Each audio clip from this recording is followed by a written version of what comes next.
Europe के बारे में बता रहे थे। हाँ,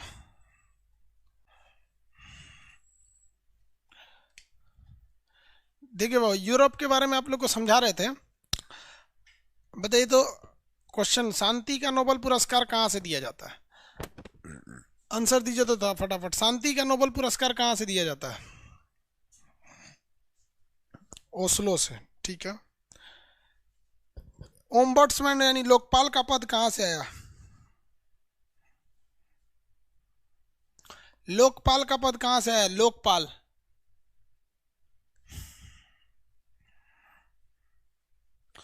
स्वीडन या फिर स्कैंडिनेवियाई देश, क्योंकि एक पर्वत है जिसका नाम है स्कैंडिनेवियाई पर्वत।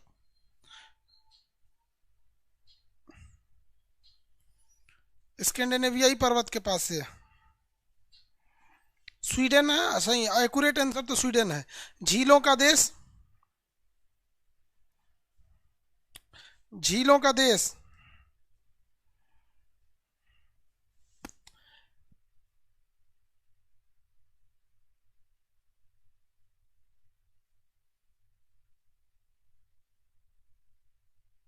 झीलों का देश स्वीडन। अरे फिनलैंड को कहते हैं, स्वीडन को कौन बोल दिया? फिनलैंड। स्कैंडिनेवियाई हो गया। यहाँ बताइए बाल्टिक में कितने देश आते हैं? बाल्टिक कंट्री में कितने देश आते हैं? बाल्टिक कंट्री में 3 देश आते हैं। बाल्टिक कंट्री में 3 देश, तीनों के नाम। बाल्टिक में 3 देश आते हैं, तीनों के नाम। तीनों, Estonia, Latvia, Lithuania. Estonia, Latvia, Lithuania. Poland की राजधानी क्या थी भाई? वारसा। पोलैंड की राजधानी वारसा। जर्मनी के बारे में बता रहे थे आपको। देखिए जर्मनी जो है, इसकी राजधानी बर्लिन। जर्मनी की राजधानी बर्लिन। कोलोन शहर इसका कौन किस लिए है? मोटर वाहन उद्योग के लिए प्रसिद्ध है।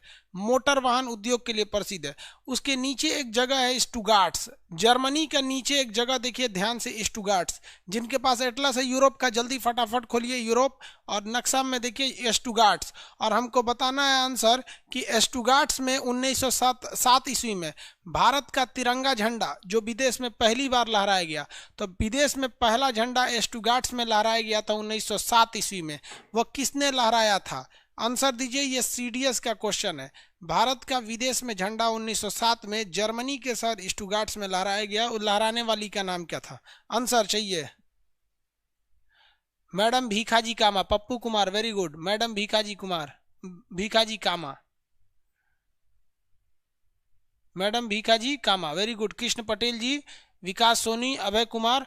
मैडम भीखाजी कामा, भारतीय स्वतंत्रता की जननी madam Bhikaji Cama. Bhikha ji Cama, madam Bhikaji Cama, Marathi, south की, मराठी की थी मैडम भीखाजी कामा। तो इन्होंने यहाँ पर तिरंगा झंडा लहरा दिया था। तिरंगा झंडा क्यों? क्योंकि 1907 में एक अंतर्राष्ट्रीय सम्मेलन हो रहा था। तो जहां पर सम्मेलन हो रहा था तो ब्रिटेन भी गया था। तो मैडम भीखाजी कामा ने क्या किया ना, ब्रिटेन के बगल में इंडिया का झंडा लगा दिया। तो इसका मतलब इंडिया स्वतंत्र है, तभी ना इंडिया का झंडा लहरा दिया गया। बहुत भारी बवाल हुआ था। मैडम भीखाजी कामा, मैडम भीखाजी कामा बहुत बहादुर थी। वो भारत में यहाँ के लोगों को गुड़िया भेजती थी। गुड़िया समझती हैं? डॉल, डॉल भेजती थी। और उस डॉल के अंदर बंदूक रहता था। तो भारत में बहुत सारे बंदूक की सप्लाई इन्होंने अकेले ही किया था यहाँ पर।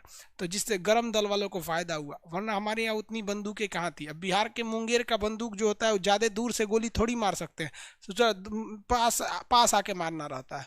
तो मैडम भीखाजी कामा ने वहाँ से बंदूक की सप्लाई की है, धड़ाधड़ उड़ा दो ससुरों को। तो भारतीय स्वतंत्रता की जननी मैडम भीखाजी कामा को कहा जाता है। मैडम भीखाजी कामा को कहा जाता है। अब यहाँ ध्यान से देखो भैया, जर्मनी के ऊपर एक देश है जिसका नाम है डेनमार्क। बता दिए थे डेनमार्क। जर्मनी के ऊपर एक देश है डेनमार्क। देखिए जर्मनी के ऊपर एक देश है डेनमार्क। अब इस डेनमार्क के पास, जर्मनी के पास एक नहर है जिसका नाम है कील नहर। कौन सा नहर है? कील नहर। हम कील नहर, जर्मनी का अधिकार है कील नहर पे। दुनिया में सबसे ज़्यादा अगर कहीं गाड़ियां वगैरह मतलब पानी वाली जहाज वगैरह जाती हैं तो वो कील नहर से जाती हैं। सबसे बिजी नहर कौन सा है? वो कील नहर है। सबसे बिजी नहर है कील नहर। अब हम बस ये जानना चाहते हैं कि कील नहर किन 2 सागर को जोड़ता है? इस सागर, इस साइड तो बाल्टिक सागर है, लेकिन इस साइड कौन सा सागर है आप बताइए? कील नहर किन 2 सागरों को जोड़ेगा? बाल्टिक सागर और इधर कौन सा सागर है? बाल्टिक सागर, इधर कौन सा सागर? आंसर चाहिए।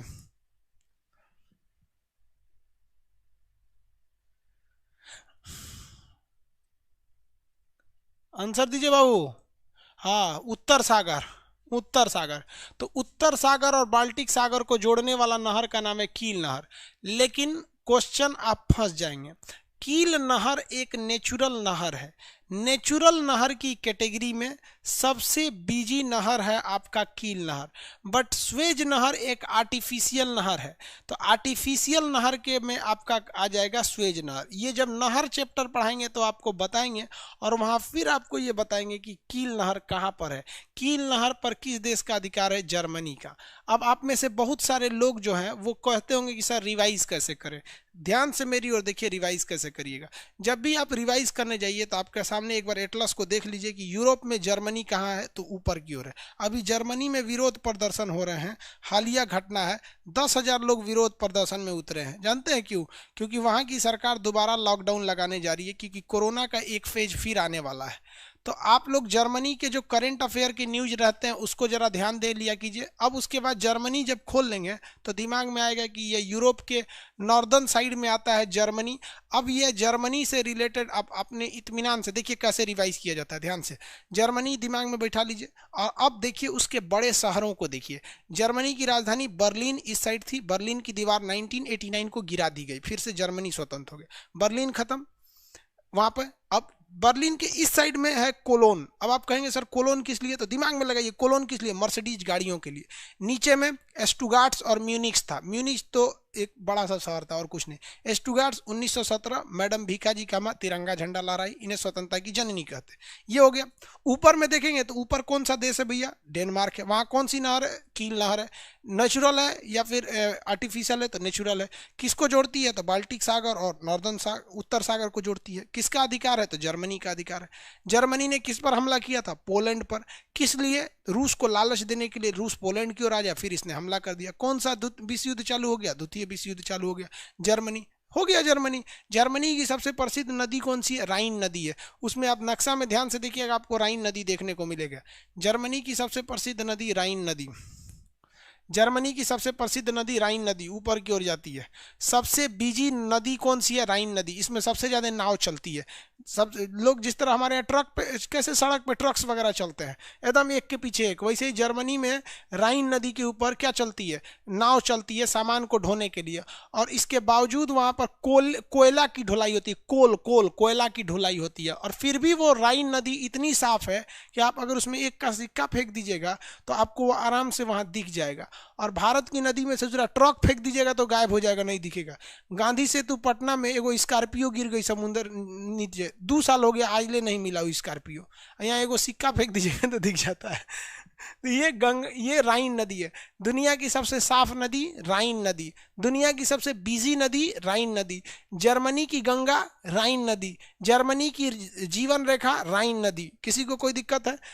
कोयला ढोने वाली नदी राइन नदी, क्योंकि उसमें जितनी पानी वाली जहाजें चलती हैं वो कोयले को लेकर जाती हैं। क्योंकि जर्मनी का निचला भाग क्या कहलाता है? तो ये कहलाता है आपका राइन लैंड। राइन लैंड कोयले के लिए प्रसिद्ध था। राइन लैंड किसके लिए प्रसिद्ध था? कोयले के लिए प्रसिद्ध था। जर्मनी कंप्लीट हो जाएगा। क्या हो जाएगा? जर्मनी कंप्लीट हो जाएगा। यहाँ पे जर्मनी, ये समझ में आ गया? जर्मनी किसी को कोई दिक्कत नहीं है यहाँ पे। डेनमार्क की गाय जो है वो होल्स्टीन गाय कितनी दूध देती है? 10 लीटर 100 लीटर दूध देती है। तो जब कभी भी आप बनाइए नक्शा देखिए तो आप देखते रहिए, सबसे पहले उसके शहर को देख लीजिए, फिर दिमाग में बैठा लीजिए कि उसके अगल बगल में कौन देश हैं सब। अगर नदी है तो नदी देख लीजिए, पहाड़ है तो पहाड़, अदरवाइज जो एक ऐतिहासिक घटनाएं थी वो। अब इसके बगल में आपको 3 देश देखने को मिलेंगे सर। 3 कंट्री मिलेगा जिन्हें हम लोग कहते हैं बेनेक्स कंट्री। क्या कहते हैं? बेनेक्स कंट्री, जिसमें बेल्जियम, नीदरलैंड और लग्जमबर्ग 3 देश मिलेंगे जिन्हें शॉर्टकट में बेनेक्स देश कहते हैं। मिल गया तो यस कहिए, नहीं मिला तो नो कहिए। ये तीनों देश मिलेंगे जर्मनी और फ्रांस के ऊपर। जर्मनी और फ्रांस के ऊपर ये वाला देश तो है फ्रांस। ये रेड कंट्री जो हो गया रेड कलर का, ये तो हो गया फ्रांस। अभी बड़ी भयानक घमासान चल रहा है फ्रांस में, यहाँ पर कट्टरपंथ को लेकर, समझा गया? ये वाला देश है फ्रांस। और इधर वाला देश देखेंगे तो ये वाला तो हो जाता है जर्मनी। जर्मनी और फ्रांस के ऊपर तीनों देश मिल गए सब कि नहीं मिले सर? जिसमें सबसे छोटा होगा लग्जमबर्ग।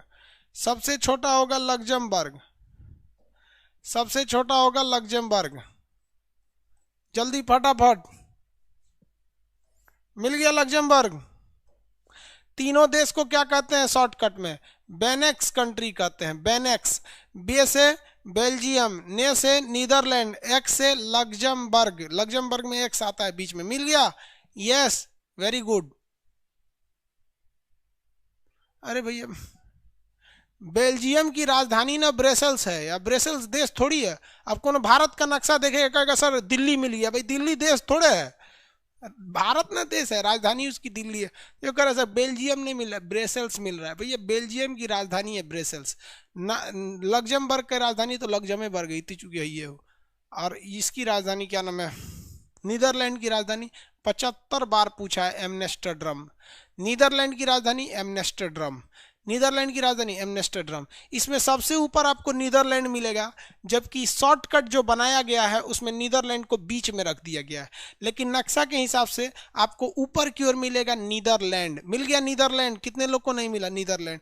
नीदरलैंड की राजधानी एम्स्टर्डम। एसएससी में ये कई बार क्वेश्चन पूछा हुआ है, चाहे वो 2016 का एसएससी हो या फिर 18। एम्स्टर्डम किसकी राजधानी है? तो एम्स्टर्डम नीदरलैंड की राजधानी है। नीदरलैंड का पुराना नाम हॉलैंड था, नीदरलैंड का पुराना नाम हॉलैंड था, और हॉलैंड यानी नीदरलैंड के रहने वालों को डच कहा जाता है। तो क्या ये लोग नीदरलैंड वाले हमारे पर कब्जा किए थे? तो कई लोग कहता है नहीं सर, नीदरलैंड वाला नहीं कब्जा किया था। रे बबुआ, नीदरलैंड का पुराना नाम था हॉलैंड, और हॉलैंड के रहने वालों को कहा जाता है डच। और डच सब तो कब्जा कर भी किया था सब हमारे यहाँ, डच। तो नीदरलैंड के रहने वालों को क्या कहा जाता है? डच। नीदरलैंड का पुराना नाम हॉलैंड, नीदरलैंड का पुराना नाम हॉलैंड, यहाँ के रहने वालों को डच, यहाँ की राजधानी एम्स्टर्डम। कितने लोग बता सकते हैं कि नीदरलैंड का शहर हेग, नीदरलैंड का शहर हेग किस लिए फेमस है? नीदरलैंड का शहर हेग किस लिए फेमस है? आंसर दीजिए, नीदरलैंड का शहर हेग किस लिए फेमस है? लग्जमबर्ग खुद जीत चुकी होकर कैपिटल का देखिएगा, जैसे दिल्ली की कैपिटल क्या है, छोटा सा ही है। हाँ वेरी गुड, बहुत होशियार है सब। International court of justice, international court of justice 15 गो जज बैठता है सब। एक गो जज का कार्यकाल 9 साल रहता है, 15 गो जज बैठता है सब। International court of justice, international court of justice हो गया।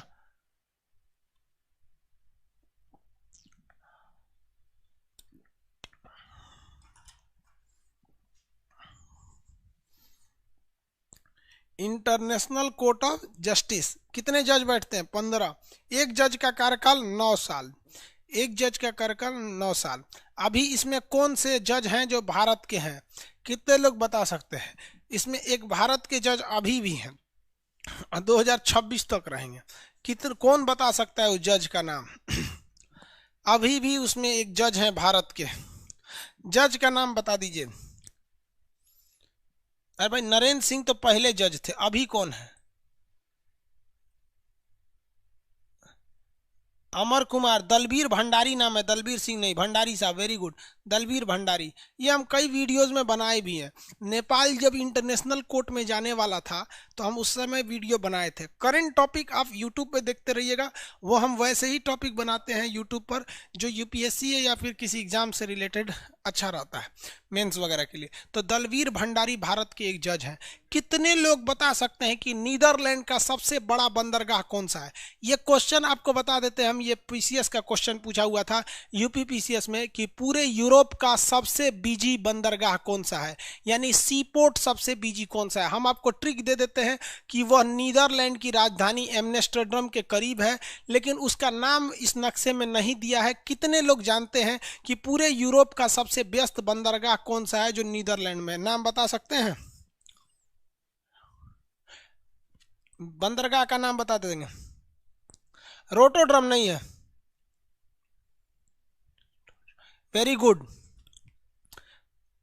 पूजा भारती स्टारडम बंदरगाह, वेरी गुड। पूजा भारती स्टारडम बंदरगाह, वेरी गुड। यूरोप का सबसे बड़ा बंदरगाह स्टारडम बंदरगाह है जो नीदरलैंड के राजधानी एम्स्टर्डम के करीब है स्टारडम बंदरगाह, जो नक्शा में नहीं देता है, नक्शा में नहीं देता है। समझ में आ गया कि नहीं है? अब जरा देखिए कितना इजी है आपको याद इस सब को पढ़ना। कैसे पढ़ना होगा देखिए, सपोज हमें नीदरलैंड का रिवाइज करना है, तो हम सबसे पहले वर्ल्ड का नक्शा खोलेंगे। किसका नक्शा खोलेंगे? वर्ल्ड का। अब इस वर्ल्ड के नक्शा में हम सीधे पहले आ जाएंगे कहाँ पर? यूरोप में। यूरोप कहाँ है भैया? यहाँ पर। अब इस यूरोप में कहाँ होगा नीदरलैंड? तो ऊपर होगा, यहाँ पे नीदरलैंड होगा। अब नीदरलैंड यहाँ आ गए, अब यूरोप के नक्शा में नीदरलैंड देख लेंगे यहाँ पे। नीदरलैंड किस ग्रुप में आता है? तो बेनेक्स वाले में आता है। अब नीदरलैंड को याद करते हैं। नीदरलैंड का पुराना नाम हॉलैंड, यहाँ के लोगों को डच, राजधानी एम्स्टर्डम, यहाँ के शहर हेग में इंटरनेशनल कोर्ट ऑफ जस्टिस है जिसमें 15 जज हैं, एक जज का कार्यकाल 9 साल। यहाँ का बंदरगाह स्टारडम बंदरगाह, जो पूरे यूरोप में सबसे बिजी सी पोर्ट है यानी बंदरगाह है। नीदरलैंड खत्म। अब कौन सी पूछेगा नीदरलैंड से? हम नीदरलैंड के रहने वाले हैं, जो गली मोहल्ला पूछेगा।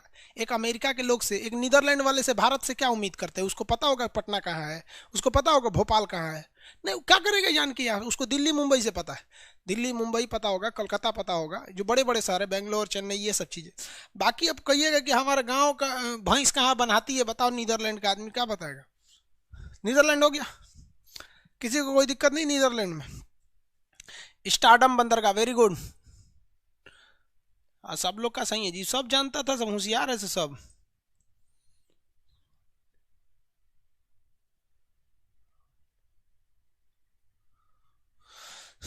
चलिए, नीदरलैंड से किसी को कोई दिक्कत नहीं है?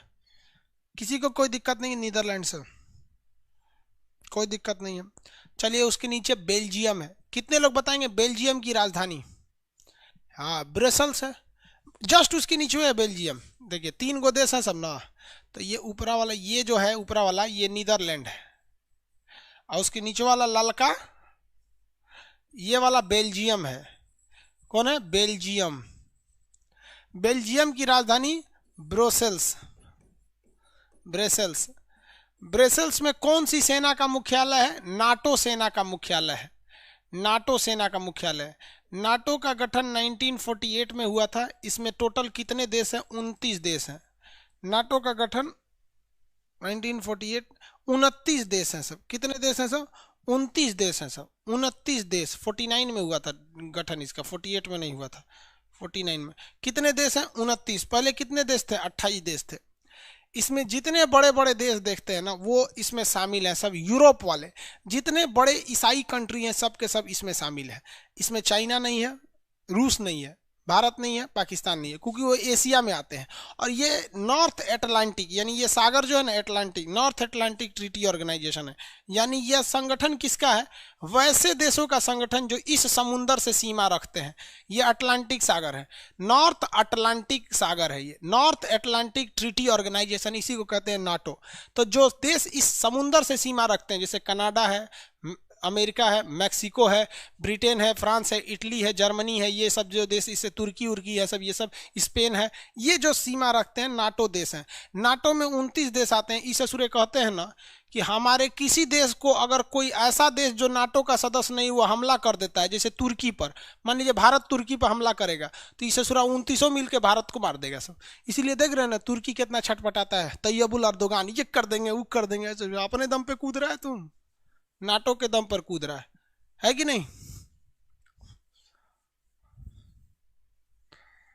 नाटो समझ में आ गया? नाटो का मुख्यालय कहाँ है? बेल्जियम की राजधानी ब्रसेल्स में। बेल्जियम की राजधानी ब्रसेल्स में नाटो का मुख्यालय है। कितने लोग बता सकते हैं कि बेल्जियम में, यानी बेल्जियम में सबसे प्रमुख युद्ध का मैदान कौन सा था? बेल्जियम में सबसे प्रमुख युद्ध का मैदान, बेल्जियम में सबसे प्रमुख युद्ध का मैदान, कितने लोग बता सकते हैं इसे? नाटो 1949 में था बाबू, हम तो बोल ही दिए थे ना, गलती से 48 लिख दिए थे। Waterloo, very good. Abhijit Anand, Waterloo का मैदान, वेरी गुड। बहुत से लोग, प्रवीण कुमार, अनिल कुमार, सुमित, अभिजीत, सब लोग भाई, वाटरलू का मैदान, वाटरलू का मैदान है, वेरी गुड। वाटरलू का मैदान। जिस तरह से भारत का पानीपत का मैदान था। जो भी आया पानीपत में, जो जीता भारत पर उसका कब्जा हो गया। चाहे वो पानीपत की पहली लड़ाई 1526 में बाबर जीत के भारत पर आक्रमण करके जीत लिया हो, चाहे वो 1556 का पानीपत की द्वितीय लड़ाई जिसमें अकबर जीत गया हो, चाहे वो 1761 का पानीपत का तीसरी लड़ाई जिसमें अहमद शाह अब्दाली जीत गया हो। जिसने जीता पानीपत पूरा भारत उसका। उसी तरह से जिसने जीता वाटरलू का मैदान, पूरे यूरोप पर उसी का कब्जा हो जाता था, पूरे यूरोप पर उसका कब्जा हो जाता था। इसीलिए किसे, बेल्जियम को, क्योंकि वाटरलू का मैदान कहाँ है, बेल्जियम में है। वाटरलू का मैदान कहाँ है, बेल्जियम में। इसीलिए बेल्जियम को यूरोप का अखाड़ा कहा जाता है। ससुरा जो आता है यहीं लड़ जाता है। तो भारत का अखाड़ा उस हिसाब से क्या हो जाएगा, पानीपत। अरे भारत का अखाड़ा पानीपत, यूरोप का अखाड़ा बेल्जियम को बोला जाता है। और जो बेल्जियम जीता पूरा यूरोप उसका हो गया। इसीलिए यूरोप का कॉकपिट कहा जाता है किसे, बेल्जियम को। कॉकपिट का मतलब क्या होता है, जहाज का अगला हिस्सा जहां पायलट बैठता है ना, उसी को कॉकपिट कहते हैं। अभी बताओ, जो पायलट जो कॉकपिट पे घुस गया उसी के हिसाब से जहाज चलेगी, उसका मन जहां ले जाए उधर घुमाए। उसको समझ में आ रहा है कि नहीं आ रहा है, किसी को कोई दिक्कत? तो जिसने जीता बेल्जियम का वाटरलू, उसके पास आ गया यूरोप का कॉकपिट। अब यूरोप पर उसका अधिकार होगा। तो बेल्जियम में उपस्थित वाटरलू के युद्ध के मैदान के कारण बेल्जियम को दो नाम से जाना जाता है। बेल्जियम को यूरोप का अखाड़ा कहते हैं कि यहाँ मार धार करके लड़ाई करो, और जो लड़ाई जीत जाएगा उसके पास यूरोप का कमांड आ जाएगा, यानी कॉकपिट ऑफ यूरोप कहते हैं बेल्जियम को। किसी को कोई दिक्कत नहीं आना चाहिए बेल्जियम में। समझ में आ गया? हीरे की कटिंग के लिए, शीशे की कटिंग के लिए बेल्जियम बहुत फेमस है। बेल्जियम समझ में आ गया तो आगे बढ़ा जाए। बेनेक्स देश में कितने देश आते हैं, 3। Netherlands, Belgium, Netherlands, Belgium. अब आता है लग्जमबर्ग। छोटा सा एगो बिंदु जैसा लिखा होगा खाली लग्जमबर्ग, उसका एरियो नहीं बताता होगा, बस थोड़ा सा लिख दिया होगा यहाँ पे लग्जमबर्ग। इति चुकी 10वें, इति चुकी लग्जमबर्ग, इति चुकी लग्जमबर्ग। लग्जमबर्ग की राजधानी भी लग्जमबर्ग, लग्जमबर्ग है। ये छोटा सा देश है, यहाँ कोई खास पावर नहीं है, लेकिन ध्यान से समझिए। किसी को कोई दिक्कत है यहाँ?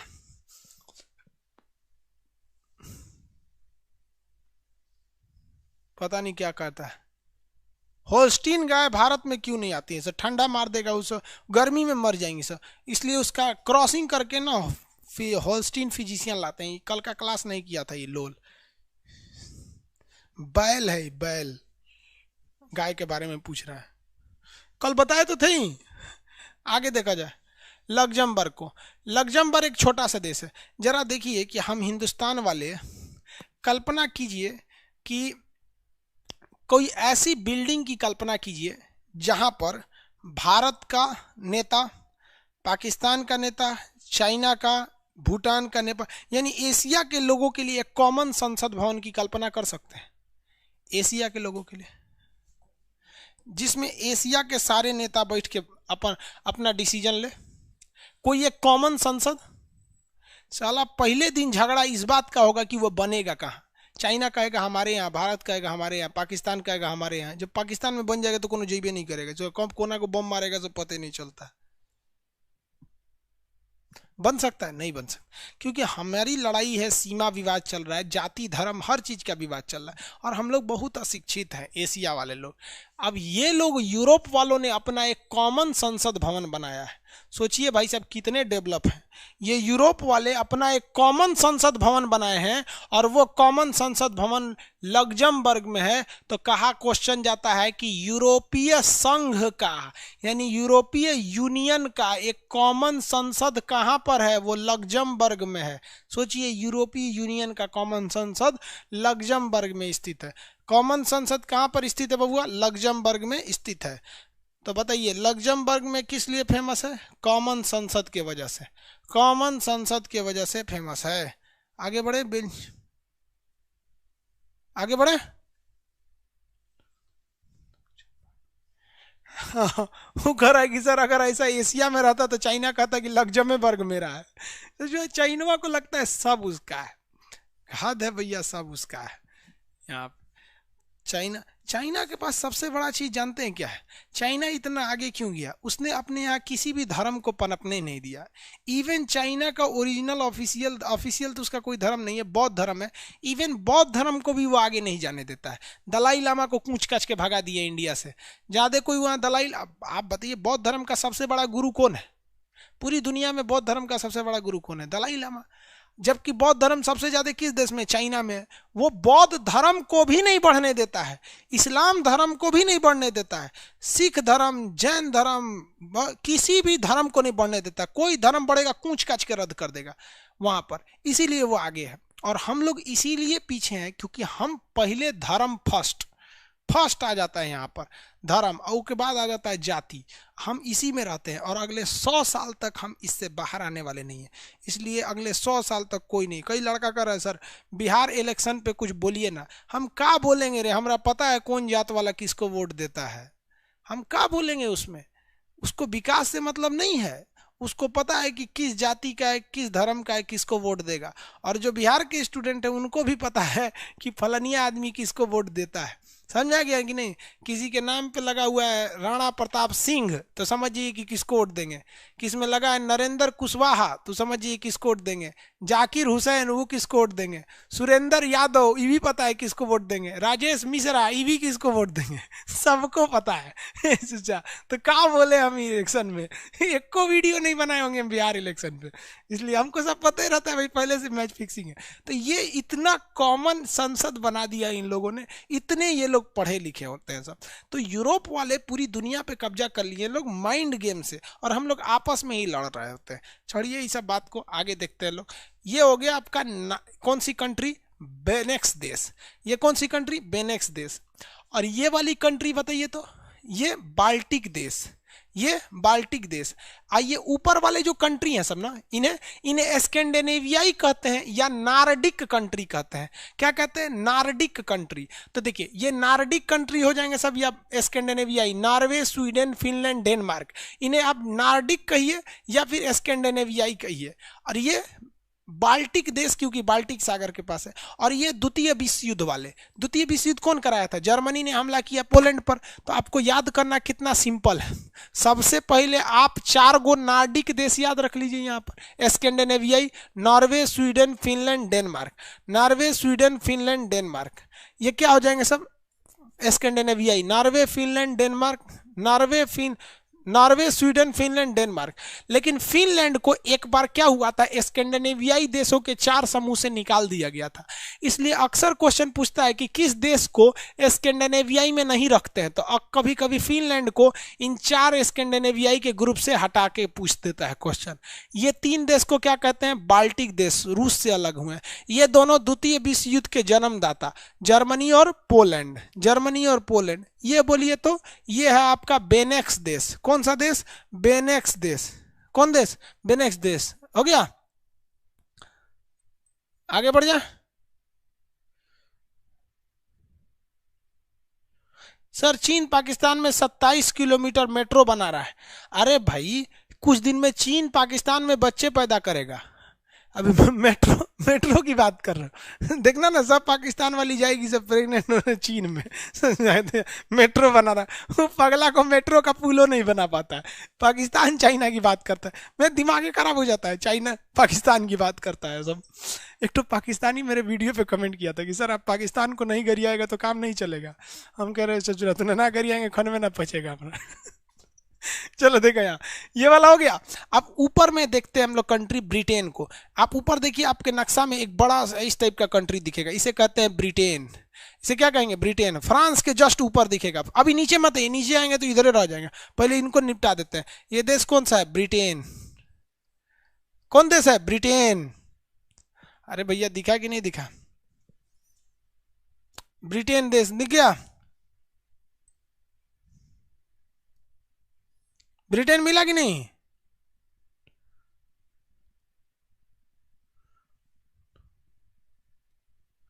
आगे बढ़े, ब्रिटेन मिल गया। ये है ब्रिटेन। ये देश कौन सा है? ब्रिटेन है। ब्रिटेन 3 देशों का एक समूह है। कितने देशों का? 3 देशों का समूह है। ब्रिटेन 3 देशों का समूह है। देखो भैया, सबसे ऊपर वाले का नाम है स्कॉटलैंड, बीच वाले का नाम है वेल्स, और नीचे वाले का नाम है इंग्लैंड। तो निचवा इंग्लैंड, उसके ऊपर वेल्स। याद करिए, प्रिंस ऑफ वेल्स आ रहे थे, वेल्स के राजकुमार भारत में आ रहे थे, तो उनके याद में बनाया गया, उनके स्वागत के लिए गेटवे ऑफ इंडिया। तो वेल्स के राजकुमार थे, समझा गया। और इंग्लैंड की महारानी के याद में बनाया गया विक्टोरिया मेमोरियल, और वेल्स के राजकुमार के याद में बनाया गया इंडिया गेट। और स्कॉटलैंड के रहने वाले थे एओ ह्यूम, जिन्होंने कांग्रेस की स्थापना कर दिया था। तो ये तीनों मिलकर बनता है ब्रिटेन। ब्रिटेन में कितने देश? 3 देश। निचवा में इंग्लैंड, वहां की महारानी, ऊपरा में वेल्स, वेल्स के राजकुमार, महारानी के बिया हो गई ले लो हुआ, वेल्स, प्रिंस ऑफ वेल्स। उसके ऊपर स्कॉटलैंड, एओ ह्यूम कहाँ के थे? स्कॉटलैंड के। तीनों को मिला देते हैं तो बन जाता है ग्रेट ब्रिटेन। हमारे ऊपर कब्जा किसने किया था? इंग्लैंड वालों ने? गलत। वेल्स वालों? गलत। स्कॉटलैंड? गलत। तीनों का एक गो में संधियान था, तीनों को मिला देते हैं तो बनता है ब्रिटेन। ये तीनों अलग अलग रियल में देश हैं, लेकिन तीनों अपने लिए अलग अलग फैसले भी ले सकते हैं। जो इंग्लैंड का राजा होता है, मतलब जो इंग्लैंड का प्रधानमंत्री होता है, प्रधानमंत्री चारों ओर से चुना जाता है। इतना समझिए कि ये 3 देशों का एक ऐसा ग्रुप है जिनका डिसीजन इंग्लैंड से लिया जाता है। तो बताइए ब्रिटेन में कितने देश? 3। England, Wales, Scotland. England, Wales, Scotland. England, Wales, Scotland. समझ में क्या? नहीं समझा लोग अभी?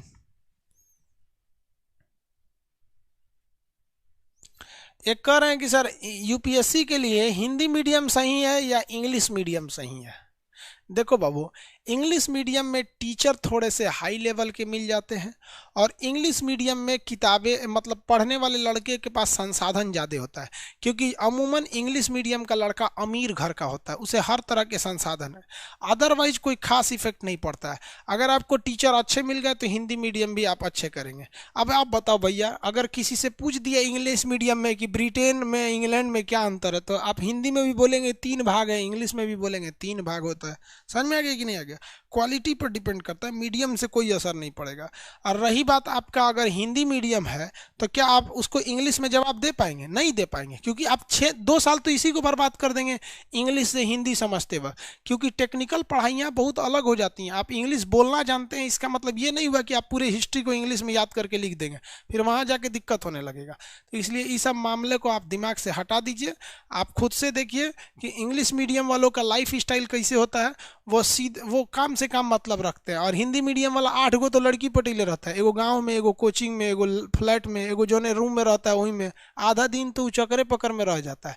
सीबीएसई वालों के लिए इसलिए नहीं होता है उस सबका, उसे बचपने में सब ये सब काम करके थक गया रहता है समझा गया? चलो सीबीएसई वाला ऐसा थोड़े कहता है लाइन नहीं मार, सीधे कहते चलो डेट पे चलते, एगो दुका डेट निकल रहे हैं, पता नहीं क्या होता है। हम लोग के समय ये सब तो कुछ होता ही नहीं था, सोचा डेट उठा गया। चलिए देखिए, ये 3 समझ में आ गया। आगे समझते हैं अब एक एक करके। इसमें सबसे ज्यादा जो डेवलप है वो इंग्लैंड है, सबसे ज्यादा जो डेवलप है वो क्या है? इंग्लैंड है। समझ में आ गया कि नहीं? सबसे ज्यादा डेवलप इंग्लैंड है। इंग्लैंड की राजधानी लंदन है, इंग्लैंड की राजधानी लंदन है। वेल्स की राजधानी कैस्केड है, और स्कॉटलैंड की राजधानी ग्लासगो है। स्कॉटलैंड की राजधानी ग्लासगो है। इंग्लैंड की राजधानी लंदन, इंग्लैंड की राजधानी लंदन है। इंग्लैंड की राजधानी लंदन, देखिए उसमें लंदन मिलेगा आपको, देखिए इंग्लैंड की राजधानी लंदन मिलेगा आपको। यूनाइटेड लंदन मिला? नहीं मिला? अरे भाई लंदन नहीं मिला। लंदन के ऊपर वहीं पे मिलेगा बर्मिंघम। इंग्लैंड की महारानी का घर कहाँ पर है? Birmingham palace. इंग्लैंड की महारानी का घर कहाँ है? Birmingham palace. इंग्लैंड की महारानी का घर कहाँ है? Birmingham palace. Birmingham palace. England में 2 सबसे प्रमुख यूनिवर्सिटी के नाम बता दीजिए, जान जल्दी बताइए। इंग्लैंड के 2 प्रमुख यूनिवर्सिटी के नाम, इंग्लैंड के 2 प्रमुख यूनिवर्सिटी के नाम।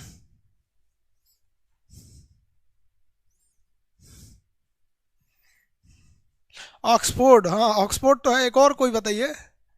ऑक्सफोर्ड यूनिवर्सिटी ठीक तो है, और कोई? बस ऑक्सफोर्ड? हाँ, कैम्ब्रिज भी है। ऑक्सफोर्ड और कैम्ब्रिज यूनिवर्सिटी है। ऑक्सफोर्ड और कैम्ब्रिज यूनिवर्सिटी, किसी को कोई दिक्कत? ऑक्सफोर्ड और कैम्ब्रिज यूनिवर्सिटी। कैम्ब्रिज यूनिवर्सिटी में भारत के बहुत सारे राजघराना वाले पढ़े हैं सब। इंग्लैंड जो जवाहरलाल नेहरू थे वो भी वहीं पढ़ते थे। तो जवाहरलाल नेहरू जो थे वो कैम्ब्रिज यूनिवर्सिटी में पढ़ते थे। तो एक बार जवाहरलाल नेहरू और इंग्लैंड का जो राजकुमार था वो दोनों बैचमेट थे सब। वो लंदन घूमने गए थे सब। तो एक बार एक दुकान पर गए लोग घूमते हुए, तो वहाँ एक टाई पसंद आया जवाहरलाल नेहरू को। तो जवाहरलाल नेहरू ने कहा कि ये टाई हमें दे दो, कितने पैसे हुए? तो वही टाई वहाँ के राजकुमार को भी पसंद आया, और वह राजकुमार ने कहा कि ये टाई एक मेरे लिए भी दे दो। तो दुकानदार ने कहा कि सर एक ही टाई है। तो राजकुमार ने कहा कि हम यहाँ के राजकुमार हैं, तुम्हें हमें दे दो। तो दुकानदार ने क्या कहा कि सर ये जवाहरलाल नेहरू ने पहले पसंद किया था, हम इसे देंगे। यहाँ आप देखिए इंग्लैंड क्यों आगे है और हम क्यों पीछे हैं। साला हमारे यहाँ का कोई मुखिया होता है ना गांव का, तो उसका अलग रुआब होता है। वहाँ एक मामूली टाई बेचने वाला दुकानदार भी अपने देश के राजा से नहीं डर रहा था, वो इंसानियत देख रहा था। और उसने किसको दे दिया? उस जवाहरलाल नेहरू को। देखिए, और वहां के राजा का इंसानियत देखिए कि राजा इस दुकानदार को कुछ नहीं किया। हमारे यहाँ अगर एक मुखिया रहता तो दुकान का शटर गिरा के बंद करा दिया था, बिहार रहता तो दुकानें उड़ गया रहता। दोस्त सारा कहीं का ऐसे करेगा? तुम कौन ची है रे? तुम कौन ची बोलेगा यहाँ पे? जानते हैं बम में मार देंगे तुरंत। हमरे कोचिंग में 8 गो बम मार दिया। गजब होता है वहाँ। तो वो इंसानियत होता है। और हम लोग सोचते हैं कि इंग्लैंड हम क्यों नहीं होते हैं, हमारा भारत लंदन क्यों नहीं हो जाता है। भैया कोई देश आगे पीछे नहीं होता है, उस देश के लोग आगे पीछे होते हैं। इतना सहनशीलता, इतना डेवलप, वो आज से 100 साल पहले की बात है ये, जब वहाँ स्टूडेंट थे जवाहरलाल नेहरू। 1922 की घटना है ये। और आज 2022 आने वाला है, 2020 तो खत्म हो गया, यानी लगभग 98 साल पहले इतनी इंसानियत थी वहाँ पर। तो उसने वो टाई उसको दे दिया। तो राजकुमार के अंदर राजा घराने का खून है भाई, उसको थोड़ा सा ईगो हर्ट हुआ। वो जवाहरलाल नेहरू को कहा कि चलो जा, तुम पैदल जाओ, हम तुमको अपनी गाड़ी में नहीं बैठाएंगे। क्योंकि जवाहरलाल नेहरू के पास अपनी कार नहीं थी, और राजा अपना कार, राजकुमार कार लेके चला गया, उनको छोड़ दिया। जवाहरलाल नेहरू पैदल आए थे। पता है उस जिस हॉस्टल में रहते थे जवाहरलाल नेहरू, वहां पर 7 गेट था। ऐसे मोतीलाल नेहरू को जब पता चला ना, तो सब गेट के आगे एक ठो कार लगवा दिया था। मेरा बेटा जिस गेट से निकलेगा वहाँ एक कार खड़ी रहेगी। तुमको क्या लगता है तोरे लगे खाली पैसा है? हिंदुस्तान वाले का भिखारी है। और हकीकत भी है, जिस ब्रिटिश ईस्ट इंडिया कंपनी ने भारत को गुलाम बनाया था, एक बिहारी ने, उस हिंदुस्तानी ने उसे क्या कर लिया? खरीद लिया उस कंपनी को। गजब अच्छी बात है। तो ये बहुत बहुत वहाँ पे राजनेताओं वहाँ पे किए हैं सब। वहाँ वकीलों के मत पूछिए, वहाँ पे पहले घर बिकता था ना। इंग्लैंड में जगह कम है, लंदन में घर बिकता था। तो लंदन में घर ऐसे पूरा नहीं खरीद सकते, जमीन नहीं खरीद सकते, वहाँ फ्लोर बाई फ्लोर खरीद सकते हैं, जैसे दिल्ली में है। तो नेहरू का क्या ना, 11 फीट का जमीन खरीदा। कहा कि हम जमीन जो है ना 11 फीट ऊंचा बनाएंगे। वो क्या किया ना, 10 फीट बनवाया और 1 फीट छोड़ दिया। खरीदा था कितना के लिए? 11 फीट के लिए। 10 फीट बनवा के 1 फीट छोड़ दिया। ऊपर वाला आया, कहा हम भी बनवाएंगे। तो कहा कि तुम नहीं बनवा सकते हो, क्योंकि 11 फीट तक तो मेरा है, इसके ऊपर बनवा लो। घर कैसे बनेगा रे इसके ऊपर? बहुत बहुत कानून बनवा दिया सब। इंग्लैंड के पे ही वहां पे कोर्ट में फांसी दिया जाता है, टू हैंग मतलब इसे लटका दिया जाए, फांसी पर लटका दिया जाए। जवाहरलाल नेहरू ने एक आदमी को फांसी हो गया था, छुड़वा लिया था। उसने कहा कि टू हैंग, वो लटक गया, आप छोड़ दीजिए। जैसे फांसी पे लटकाया गया ऐसे, तो तुरंत थोड़े मर जाता आदमी, 5 मिनट समय लगता है। टू हैंग, लटक गया। तो जवाहरलाल को छोड़िए इसको अभी, नहीं तो हम आपको मरवा देंगे, क्योंकि आपने अपने फैसले में लिखा है टू हैंग, लटका दिया जाए। ये थोड़े लिखे है टू हैंग टिल डेथ। आप लिखिएगा टू हैंग टिल डेथ, मतलब तब तक लटकाए रहो जब तक मर नहीं जाता है, तब ना उसको छोड़ेंगे। आप तो लटका दिए, काम खत्म। तब वहां पे संशोधन हुआ, क्या लिखता है? टू हैंग टिल डेथ, तब तक लटकाइए जब तक ससुरा मर नहीं जाता है। तो इंग्लैंड वालों को भी समझ में आया था कि भारतीय क्या चीज होते हैं सर। तो वहां 2 यूनिवर्सिटी फेमस है लंदन की, इंग्लैंड की 2, ऑक्सफोर्ड और कैम्ब्रिज। राजधानी क्या चीज है? लंदन है। इंग्लैंड की राजधानी है लंदन। इंग्लैंड की महारानी का घर कहाँ है? बर्मिंघम है। वहां आपको नक्शा में मिलेगा बर्मिंघम। मिल गया बर्मिंघम।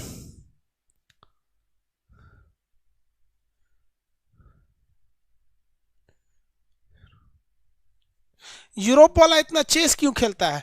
चेस उनको पसंद है भाई। इंडिया वाला आप देखिएगा इतना क्रिकेट क्यों देखता है? जबकि दुनिया में सबसे ज्यादा फेमस तो फुटबॉल है। हम लोग को फुटबॉल अच्छे नहीं लगता है। फुटबॉल अच्छा लगेगा किसी को? इंडिया में किसी को फुटबॉल देखना अच्छे नहीं लगता है। एक चुटकुला है कि बिहार के मुख्यमंत्री लालू प्रसाद यादव को फुटबॉल दिखाने कोई लेके चला गया, तो फुटबॉल देखे 1 घंटा से देख रहे थे। पूछे कि सब आदमी मिल के इसको गेंदा को काहे मार रहा है, तो उसने कहा कि सर इसको गोल करने के लिए मार रहा है ना, गोल करना है। तो लालू प्रसाद यादव कहा कि जुड़ाऊ तो अपने गोल है रे, अब उसको कितना गोल करेगा। अरे भाई ये गोल तो दूसरा ना, उनको लग रहा था कि गेंदवा को गोल करेगा। ऐसे एक चुटकुला की तरह है। तो इंडिया अलग अलग देशों का अलग अलग पसंद होता है। इंग्लैंड समझ में आ रहा है कि नहीं है? अब जरा वेल्स में आइए। वेल्स में एक बहुत बड़ा शहर मिलेगा मैनचेस्टर। फटाफट देखिए, वेल्स में एक बहुत बड़ा शहर मिलेगा मैनचेस्टर। अरे अभी बताएंगे यूनाइटेड किंगडम किसे कहते हैं। अभी ब्रिटेन पे पढ़ना पहले, उसके बाद यूनाइटेड किंगडम बताएंगे। मैनचेस्टर मिल गया? ये पगला जल्दी देखो, मैनचेस्टर मिला कि नहीं मिला? अरे कोनवा में होगा मैनचेस्टर और लिवरपूल। मैनचेस्टर और लिवरपूल, मैनचेस्टर और लिवरपूल। दुनिया की पहली ट्रेन 1825 में कहाँ चली थी? मैनचेस्टर और लिवरपूल के बीच में। मैनचेस्टर और लिवरपूल के बीच में मिल गया। मैनचेस्टर और लिवरपूल मिल गया। वेल्स के 2 सबसे बड़े शहर मैनचेस्टर और लिवरपूल मिल गया कि नहीं मिल गया? यहाँ कोना में होगा मैनचेस्टर और लिवरपूल। बताइए तो मैनचेस्टर किस चीज के लिए फेमस है? मैनचेस्टर किस लिए फेमस है? फटाफट आंसर चाहिए हमको।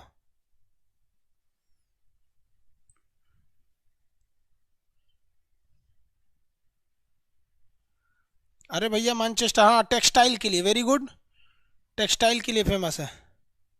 कॉटन, हाँ कपड़ा उद्योग टेक्सटाइल के लिए फेमस है। कॉटन उद्योग टेक्सटाइल के लिए फेमस है। किसी को कोई दिक्कत नहीं? देखिए कैसे याद रखिएगा। लंदन में 2 शहर याद रखिएगा, इंग्लैंड में 2 शहर याद रखिएगा, लंदन राजधानी और बर्मिंघम पैलेस वहाँ की महारानी का घर। इंग्लैंड में 2 यूनिवर्सिटी, कैम्ब्रिज और ऑक्सफोर्ड। स्कॉटलैंड में वेल्स में 2 शहर, मैनचेस्टर लिवरपूल के बीच में पहली ट्रेन, और मैनचेस्टर सूती वस्त्र के लिए। ये है ऊपर वाला कौन सा जगह? स्कॉटलैंड। कौन सा जगह है? स्कॉटलैंड, सबसे ऊपर Scotland. A O Hume, Allan Octavian Hume Scotland के थे जिन्होंने कांग्रेस की स्थापना किया था। किसी को कोई दिक्कत नहीं? स्कॉटलैंड आगे बढ़ जाए। स्कॉटलैंड हो गया, किसी को कोई दिक्कत नहीं? स्कॉटलैंड, इन तीनों को मिला देते हैं तो क्या बन जाता है? ब्रिटेन। लेकिन इधर देखिएगा ना, इधर एक साइड में, तो यहां पर आपको एक ठो मिलेगा आयरलैंड, एगो उत्तरी आयरलैंड, छोटा सा मिलेगा उत्तरी आयरलैंड, और बड़ा सा मिलेगा आयरलैंड। देखिए ध्यान से, बड़ा सा मिलेगा आयरलैंड और छोटा सा मिलेगा उत्तरी आयरलैंड। देखिए ध्यान से, जिस कलर का ब्रिटेन है उसी कलर का यहाँ थोड़ा सा रंगा होगा। ध्यान दीजिए, लिखा होगा उसमें बेलफ्रास्ट यानी उत्तरी आयरलैंड। देखिए ध्यान से, बेलफ्रास्ट लिखा होगा। ध्यान से देखें, ये छोटा सा एरिया है, इसे हम लोग उत्तरी आयरलैंड कहते हैं। एक्चुअली ये आयरलैंड जो है ना, वो एक द्वीप है, ऐसे द्वीप है। इसका ऊपरी भाग कहलाता है उत्तरी आयरलैंड और नीचे वाला ये कहलाता है आयरलैंड। आयरलैंड की राजधानी डबलिन और इसका राजधानी जो है बेलफ्रास्ट है, उत्तरी आयरलैंड। सबको मिल गया। नॉर्दर्न आयरलैंड की कैपिटल है बेलफ्रास्ट। देखिए ध्यान से, उत्तरी आयरलैंड मिल गया कि नहीं मिला? अरे नहीं मिला जी।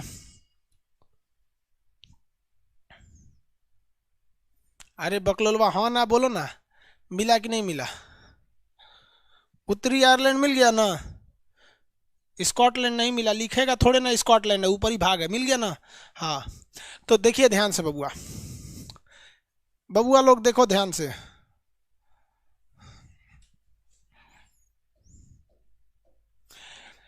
ब्रिटेन में जब तनी सा एरिया, ब्रिटेन में ये तनी सा एरिया, इसे उत्तरी आयरलैंड कहते हैं। पूरा हचाक से उत्तरी आयरलैंड नहीं, खाली उत्तरी आयरलैंड जोड़ देते हैं तो इसे कहते हैं यूनाइटेड किंगडम।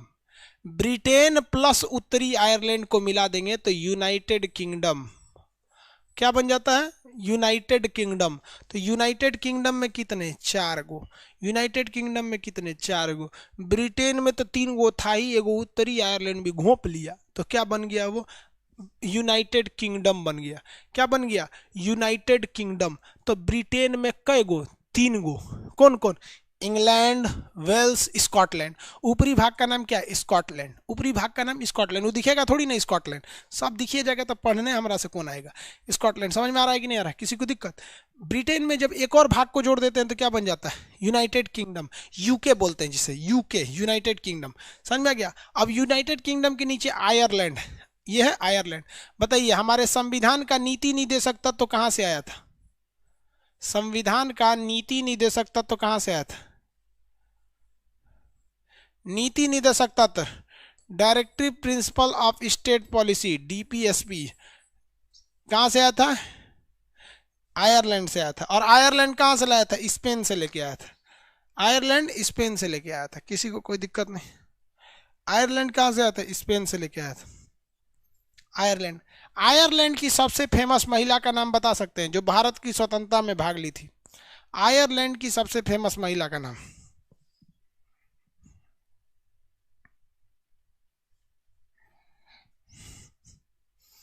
आयरलैंड की कोई महिला बताइए जो भारतीय स्वतंत्रता में भाग ली थी। Very good, Annie Besant. Annie Besant, Annie Besant थी आयरलैंड की जो भारत में आई थी भाग लेने। एनी बेसेंट आई थी। समझ में आ गया कि नहीं आ गया? किसी को कोई दिक्कत नहीं है? एक चीज जरा देखिए, आप ध्यान से देखेंगे तो ब्रिटेन एक आइलैंड है। ब्रिटेन क्या है? एक आइलैंड है। यूरोप का सबसे बड़ा आइलैंड कौन है? ब्रिटेन। यूरोप का सबसे बड़ा आइलैंड ब्रिटेन है। ठीक है? यूरोप का सबसे बड़ा आइलैंड ब्रिटेन है। किसी को कोई दिक्कत नहीं? आगे बढ़ जा। ब्रिटेन में कितने देश? 3 देश। ब्रिटेन में 3। आई होप आप इसे समझे होंगे। अब नेक्स्ट क्लास में मिलेंगे, इसे रिवाइज करते रहिएगा। आज के लिए इतना ही, अगले क्लास में मिलेंगे मंडे को। चलिए, रहने दीजिए, इतना ही आज।